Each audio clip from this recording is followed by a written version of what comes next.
Hello mga kalods, andito na naman si Renantianta El Rapido mga kalods. Andito kami sa UK ngayon, ito yung Port of UK. Bago ako magsalita mga kalods, tingnan nyo muna ang view dito sa UK mga kalods. Ang topic ko ngayon mga kalod, pag-usapan natin itong bakit nga ba nawala ng relasyon ang bawat pamilya, mga kamag-anak. Ano nga bang dahilan? Alam ko na maraming nangyayari ito sa mga kamag-anak ninyo, kayo sa inyo, mga kaibigan ninyo.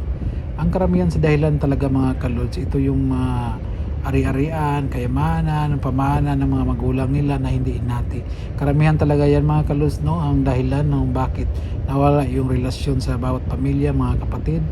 Karamihan pa nga dyan, nagpapatayan na bawat dugo sa dugo yung mga kamag-anak nila dyan. Yun, wag natin hayaan yan mga kalos, no? Dahil ang kayamanan dito sa mundo ay hindi natin madala pagdating ng araw. Wag natin sirain ang relasyon sa bawat pamilya natin dahil hindi po ito tama. Dapat pag-usapan kung ang dapat pag-usapan talaga mga kalods. Isinilang tayo dito sa mundo mga kalods, tatlong estado na tayo isinilang dito. May isinilang na mayaman, may isinilang na mahirap, may isinilang na katamtaman lamang. Yung mga mayaman mga kalos, no, isinilang sila pagbulat sa kanilang mga mata. Wala na talaga silang problema sa buhay dahil mga mayaman na yung mga magulang nila. Yung mga ari-arian ng mga magulang nila, hinati sa bawat isa sa kanila. Kaya yung mga mayaman, tulungan yun sila takot din yun sila maghirap dahil hindi nila alam yung diskarte sa hirap, no? Ang karamihan talaga nag-aaway mga kalods, yung mga katamtaman lang, hindi mayaman, hindi mahirap. Yung mga magulang nila may mga lupain, arayan dyan. Ang karamihan nag-aaway ganyan mga kalods, no? Yung mga magulang na hindi hinati ang mga pamana nila sa lupa, ganun. Lalo na kung yung magulang mo o papa mo maraming mga anak sa iba-ibang babae, ganun yung mga kalods, no? Para sa akin lang naman, iba-iba talaga namang mindset ng tao, hindi pare-pareho yung isipan. Sa akin lang mga kalos, no, walang dapat pag-awayan lahat. Para sa akin pantay-pantay talaga, no, hatiin kung ang dapat hatiin, pag-usapan yung dapat pag-usapan. Wag nating hayaan mawala yung relasyon sa bawat pamilya natin, mga kapatid, mga kamag-anak dyan. Ang dahilan sa ganyan, lalahanin natin mga kalos na lahat ng yan ay wala nating madala, no? Hindi natin madala sa pag-alis natin dito sa mundong ito. Lahat ng yan ay maiiwan natin. Ang importante na naman talaga mga kalod, para lang sa akin na importante may matirahan ka lang, ganoon lang. Ganyan talaga pag-usapan mga kalod, no? Dahil minsan din ang iba, karamihan na ako ang muhunan dyan, ako ang nagpapagod dyan, kailangan ganito, mali yan talaga mga kalod, no? Lahat ng yan ay pantay-pantay sa lahat ng mga kapatid, mga kamag-anak. Ano man ang dapat hatian. Huwag nating hayaan masira yung relasyon. Dapat magtulungan tayo mga kalods. Sa pinanganak ng mga mahirap naman mga kalods, ay wala talaga silang pag-awayan. Ano man pag-awayan nila kasi wala man silang mana. Isinilang sila sa mundong ito. Walang-wala talaga sila. Yung mga magulang nila mahirap. Yun ang magandahan dyan sa mga mahirap mga kalods. Karamihan sa mga mahirap, yun ang tanggapin ng Diyos kasi mahirap sila, wala sila din mga problema. Yun lang ang mga mayaman na may mga talaga, may mga problema at saka yung katamtaman ng mga kalods. Para sa akin lang mga kalods, no, sa lahat ng mga kamag-anak, mga kapatid ganyan mga kalods, no? Kung sa akin lang, kung may mga kapatid ako na mahirap, tulungan natin sila kung ano man ang dapat itulong. Para sa akin, di dapat pira ang itulong sa kanila dahil ang pira isang araw lang yan mawawala. Ang plano ko talaga mga kalods, kung pagpalain na makagraduate yung mga anak ko sa college, kung sila ay mag-aaral lang mabuti, kung bulakbol din ay paistapin, ganun lang yung mga kalods.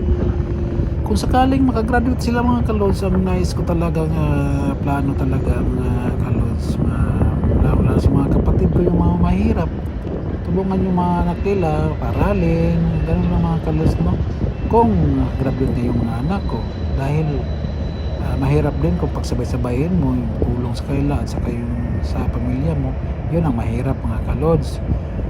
Tapos anuhin mo rin dahil may mga bata na kahit pilitin mong pag-aralin, ayaw talaga mag-aral, sayang na yung gasto mo sa pera.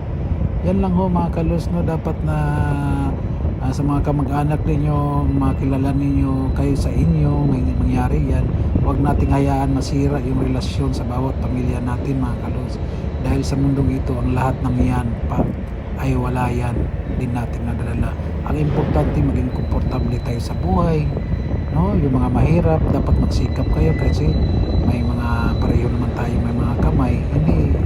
Hindi rin umaasa sa mga kapatid, hindi umaasa sa mga tulong na dahil hindi lahat ng araw, hindi lahat ng panahon na tumutulong yung mga kapatid ninyo. Ganun lang yung mga kalods, kung sino yung may meron, yun ang magtutulong talaga mga kalods, no?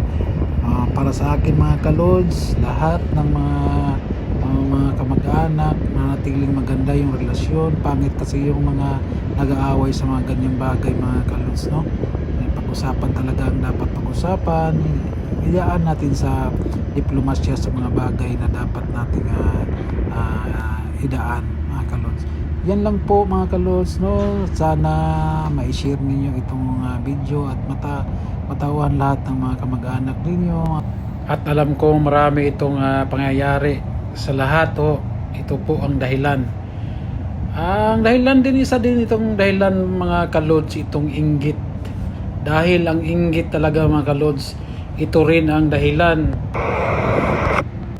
ng pagkawala ng relasyon sa bawat kapamilya, mga kamag-anak at sa mga kapitbahay. Ang inggit kasi mga kalods, isa din yan sa mga bagay na nawala yung relasyon sa mga kamag-anak, mga kapitbahay. Bakit ba kailangan natin mainggit?